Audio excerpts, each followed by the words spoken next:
Welcome to Customer Tech Talks. My name's Ben Walters, and this is the place where you'll hear real customer stories from real customers sharing real learnings. We've got two great customers with us today. First up, we have Broadcast Music Incorporated, who've been doing some amazing things with Azure and SQL to help drive their business. But rather than me tell you, let's have a look at the video. Hi, my name is Greg Walrath, Executive Director of Enterprise Architecture at BMI. I've loved music all my life. I'm a big fan of classic rock and roll. And whenever I'm listening to a song on my mobile device, for example, I want to make sure that those songwriters get paid for that. And that's what BMI does.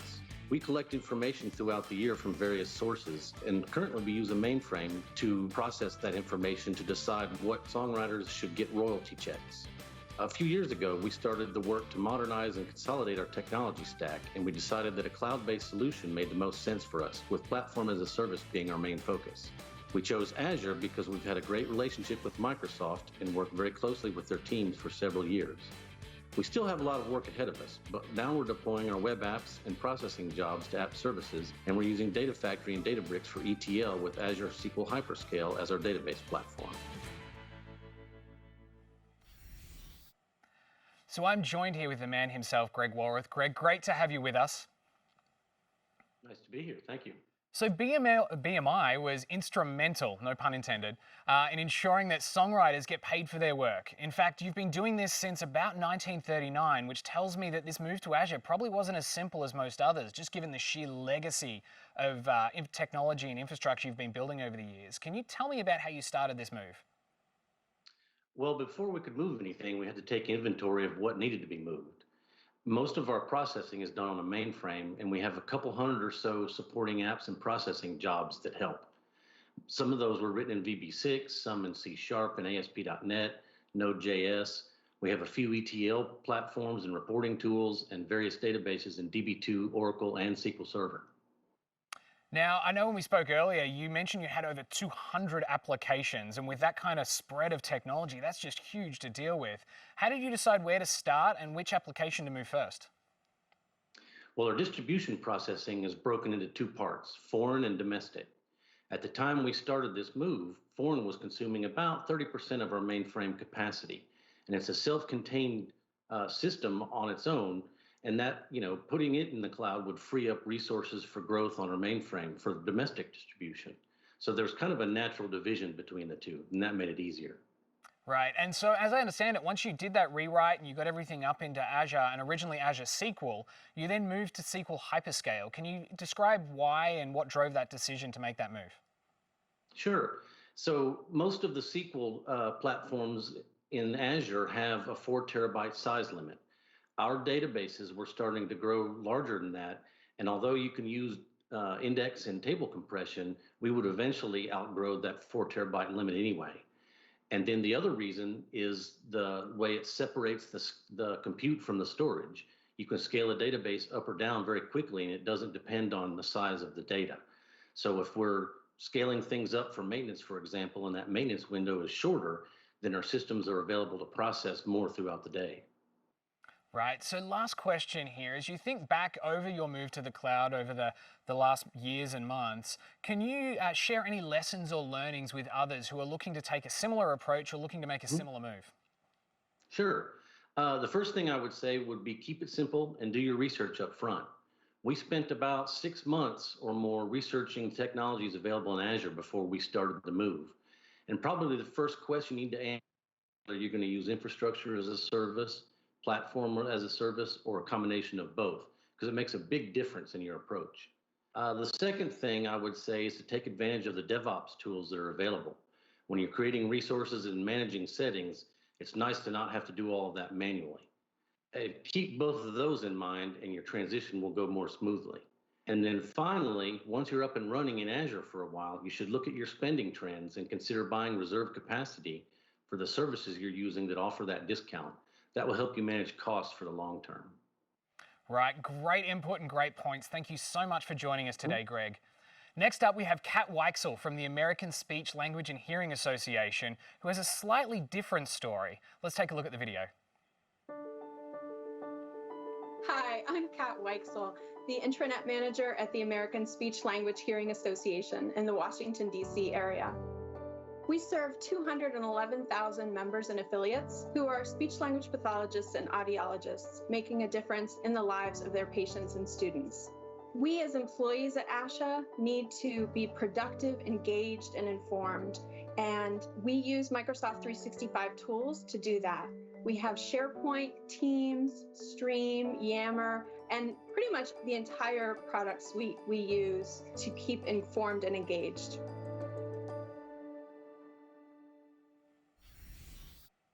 Welcome, Kat. Great to have you with us here at Customer Tech Talks. Hi, Ben. I'm really excited to be here. So ASHA has been a long-time user of Microsoft products like SharePoint and Office. However, when you were hit with the pandemic and the shelter-in-place order, you were faced with less of a technology challenge and more of a social-emotional challenge for your employees. Can you tell me a little bit about that? Sure. As soon as the pandemic hit back in March and we went all remote, one of the things we noticed right away is people just lost that ability to connect naturally within the office environment. We were no longer able to run into each other in the hallways or at the water cooler, and we really started to miss each other. Right, and I know that kind of water cooler conversation is something we kind of take for granted. How did you approach really the stress and even fear of employees who are working remotely, and how did you deal with that? Sure.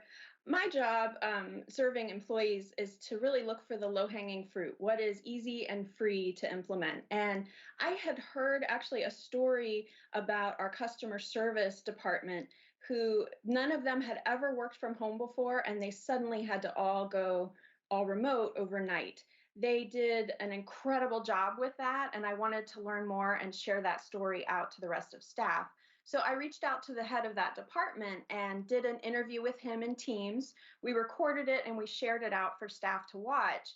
And in that video, he shared not only all the cool, innovative stuff they did pretty much overnight, but also personal fun stuff about him and what he was doing after hours. And the reception was just incredible. People really loved watching that. So we kept doing it.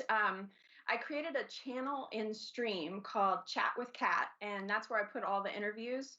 I interviewed him and other team leaders to learn what they were doing for the employees. I interviewed new hires who were brought on during the pandemic and had never gotten the opportunity to meet anyone in person. And then I did even a special series of team interviews in the month of May. At ASHA, we celebrate Better Hearing and Speech Month, which is always the month of May. And so I did a special series to talk to our speech language pathologists and audiologists on staff to learn what they were doing for our members, and also, again, to learn just some fun things about their personalities to get to know them better. Sounds like a really great use of Teams and Stream to be able to help drive that connection with people in the organization. And as I understand it, you've actually given us a sample of what some of these interviews look like. Let's take a minute to look at that. We're expecting a baby girl. But I do want to be able to, maintain some eye contact and just, see expressions. And I just said I miss their smiling faces, which I do.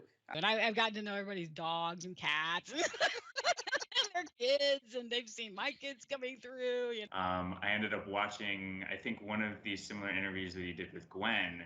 And I felt like I really got to know Gwen super well. I have my daughter, she's 2 years, and watching her growing in front of me, it was a blessing. Really, I mean, biggest challenge for me so far. Right on cue. Hi, welcome to my work at home. Before I answer that, I just wanted to say thank you for this opportunity. I'm really getting to know my colleagues this way. Thank you so much for sharing that. And I've got to tell you, I'm sure we've all had that experience of a child screaming in the background, either in our own house or on a call as well. Can you talk a little bit about how you use the technology to make these kind of interactions happen? Sure. The tech was the easiest part of all of this. We recorded the meetings in Teams. They automatically got uploaded to Stream, where I did some trimming at the front and the back end using those built-in tools for trimming, published them out through Stream to all staff, and shared links and embed codes in SharePoint News and in Yammer. The tech was just so easy, anybody could do it. Now, I know that the world hasn't stopped despite the fact that a lot of things have been locked down. And so you've taken on new employees as well. And as we were talking earlier, you mentioned that this has, really helped them and they've given you feedback on that as well. Yeah, so it's been well received by all staff, but we've done these new employee interviews. So staff have really enjoyed getting to know the new employees that way. And then I want to share a quote from the guy Josh, who in the clip was the guy who said, I felt like I really got to know Gwen. He shared later in that same interview this quote, and I just wanted to read it for you because it sums it all up. These interviews help you get to know folks beyond the confines of the daily work activities. To get to know a little more about their background and personality helps to feel more connected to everyone. So I just thought that really summed it up for me. Really great and awesome validation too that what you're doing is working. Now, I'm sure that there are probably a lot of people watching this right now thinking, wow, I should do the same thing within my own organization and probably facing similar problems. Can you give some pointers or some tips and tricks for people who are looking to maybe embark on a similar way to engage with their employees? Sure. I would say definitely share out your interview questions ahead of time because that really sets people up, puts them at ease, and makes them feel prepared for the interview itself. Um, I would definitely give them tips if you could on best lighting and camera placement, internet connection tips, because those are all going to help make that interview go smoothly and make them look good on camera. I didn't do this, but I would recommend maybe if you can set up a schedule so that staff understand when these videos are going to be coming out so they know what to look for and what the themes are going to be.